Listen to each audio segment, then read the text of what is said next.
May tang kuntra 2025 ayung pung taruk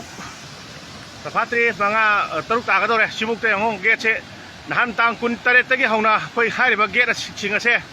overflow oire aduna matam sare nga de singe thadok piu na aduki matan haijabani adubu NHP singe ma ke de tabi balite aduna haujiti ngo aduki matik ising se kayamu yamna overflow oire ge habu ngo gate number 1 2 3 ngarang pung ama nungmidang pung ama da gate number 3 asi sumnagi 10 cm singkhatpa hururaga akhoi line je yagidaba amadi akhoi department sigi lairiba generator je yagidabadagi akhoi chikapa yade du hujik ngarang ahing chupa khanna sema matungda hujik che akhoi sema loyatna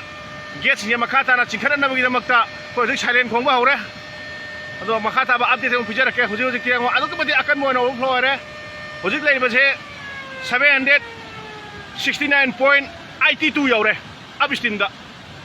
masi thok tramak da matam sai ga gate se ahen machine ke thadok piona haijabani adu tabi ba lekte